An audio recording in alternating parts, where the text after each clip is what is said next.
I want to ask you a question, and please be honest. Do you find it hard to say no? When someone asks you for something, does a voice inside you say, "Don't do this, I don't have time," but the words that come out of your mouth are, "Okay, I'll do it"? Maybe that's why you constantly feel guilty. Maybe the people around you think you're a great person, but deep down you feel overwhelmed. Here's some good news. Did you know this isn't a weakness? No, this is really true. Your inability to say no has deep psychological roots. Today, I'm going to explain this to you fully, because when this video ends, you'll understand yourself better, and maybe for the first time, you'll learn to stop blaming yourself. When it comes to not being able to say no, everyone sees it as a problem. But the truth is, this might actually be one of your greatest strengths. It just needs to be understood correctly. Psychology shows us that people who can't say no usually have high empathy, care deeply about social bonds, and have strong adaptability. So the problem isn't you, it's how you manage these traits. Now, let's dive together into the depths of this psychology. I promise you, when this video ends, you'll look at yourself from a completely different perspective. First reason. Your brain perceives social rejection as a threat. Research shows that some people's brains process social rejection in a way similar to physical pain. So when you say no, the disappointed look on the other person's face becomes a real threat signal for your brain. This isn't your fault, it's how your brain works. Think about it. A friend asks you for a favor. You're busy, tired, caught up in your own responsibilities. But the moment you consider saying no, a voice appears in your head. What if they get upset? What if they get angry at me? What if they stop talking to me? These thoughts disturb you because your brain evolved to protect social bonds. Thousands of years ago, being excluded from the group reduced your chances of survival. And your brain still works that way. But here's what makes you stronger. You can understand other people's emotions. You have empathy. You value relationships.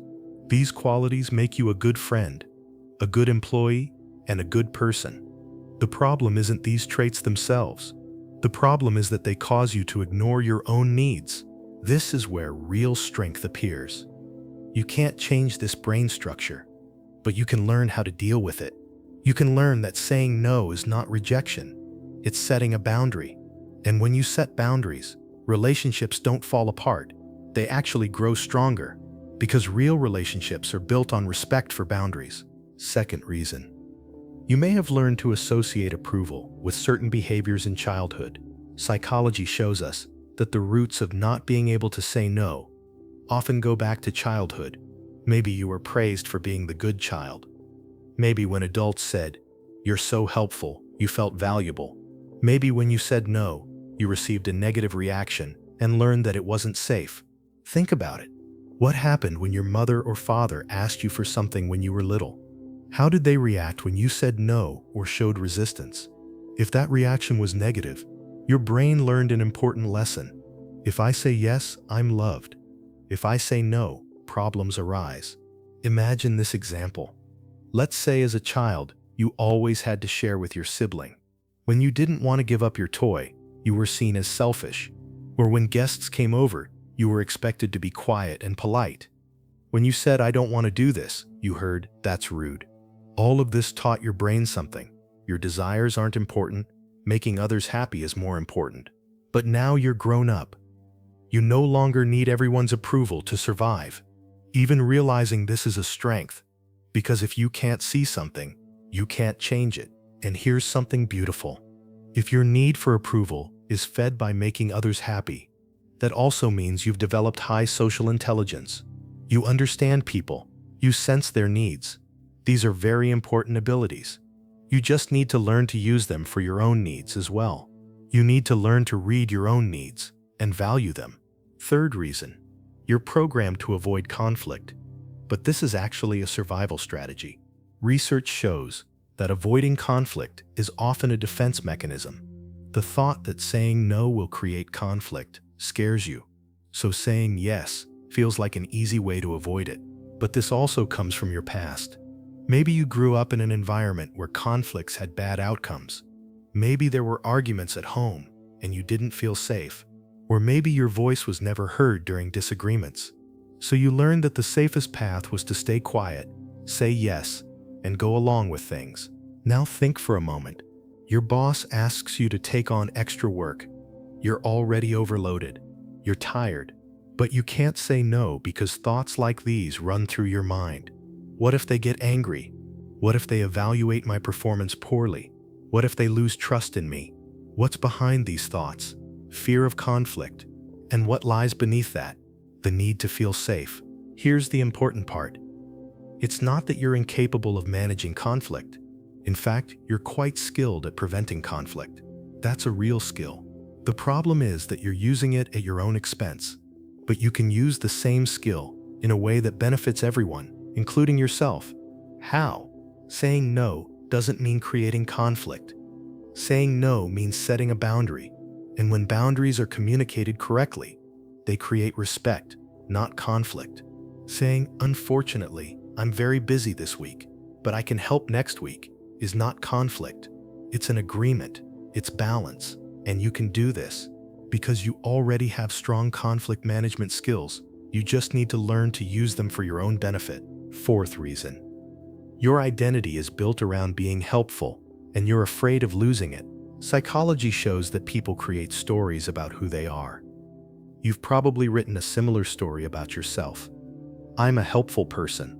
I'm always there. I'm reliable. This story has become part of your identity.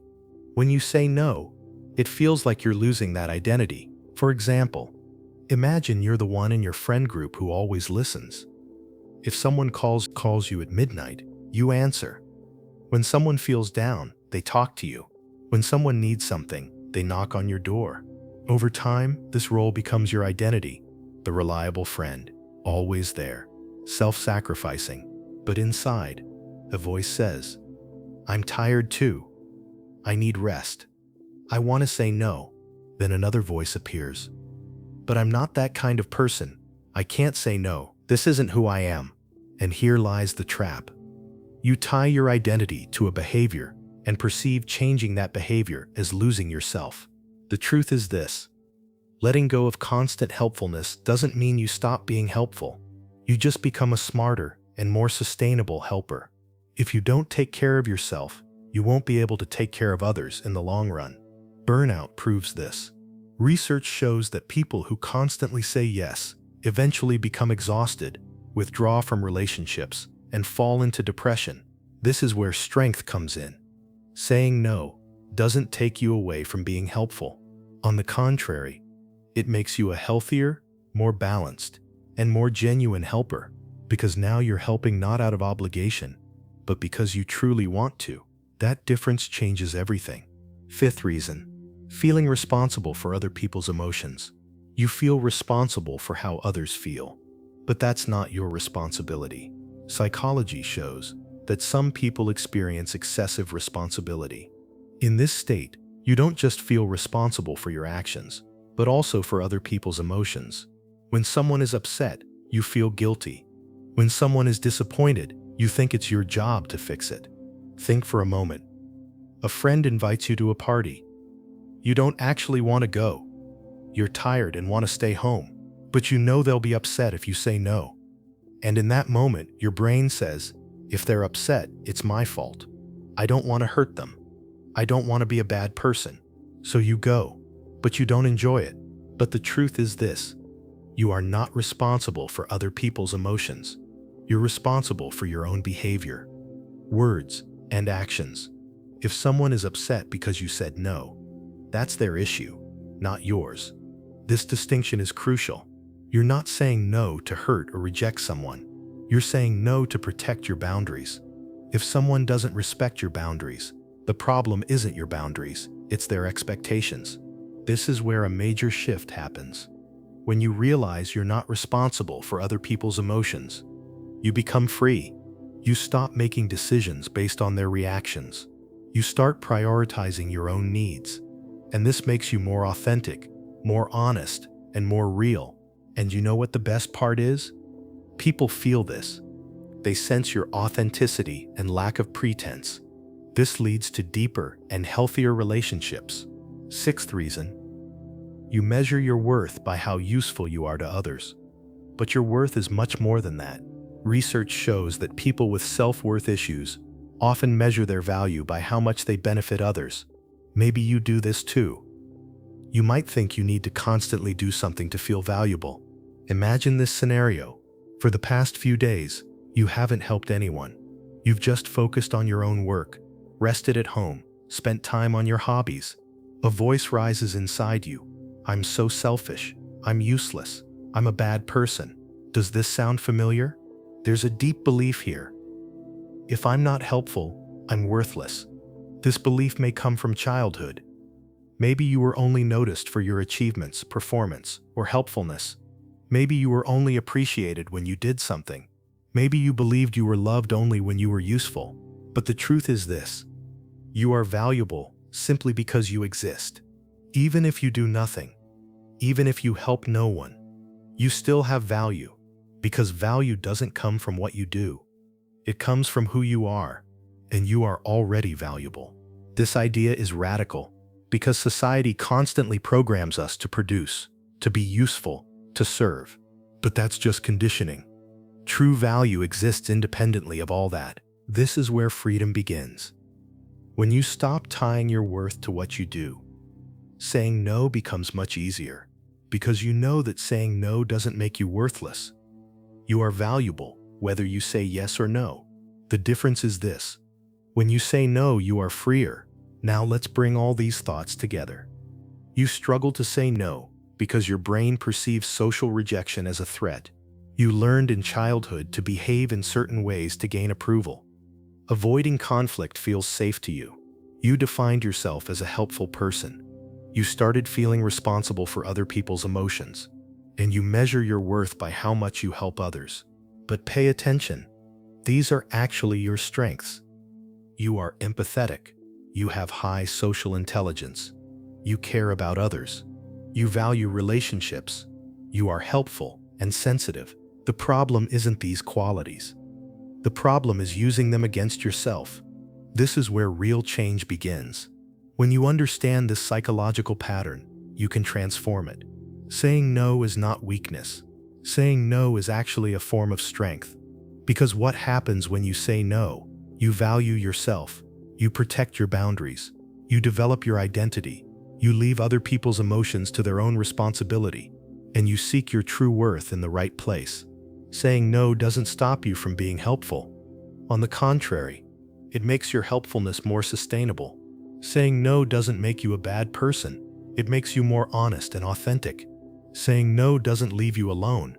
It helps you build real relationships, because real relationships are built on respect for boundaries. And now, the most important message I want to give you is this: you are not inadequate. You are valuable, even if you do nothing. You are enough, even when you say no. Your worth doesn't change when you set boundaries.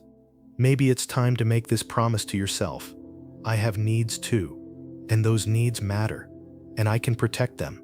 This process won't be easy. Changing a habit you've developed over many years takes time, but something will happen. Every time you say no, you'll feel freer. You'll be more yourself. Over time, you'll see that people don't leave you. On the contrary, they respect you more, because now the real you is showing up. If this video made you feel something, if you saw yourself here, please click the subscribe button, because this channel was created for you. We're here for those who want to understand themselves better, stop feeling guilty, and live more freely. Every week, we bring you content like this. We dive deep into psychology, and we accept you as you are, because you are already enough. We're just here to help you realize it.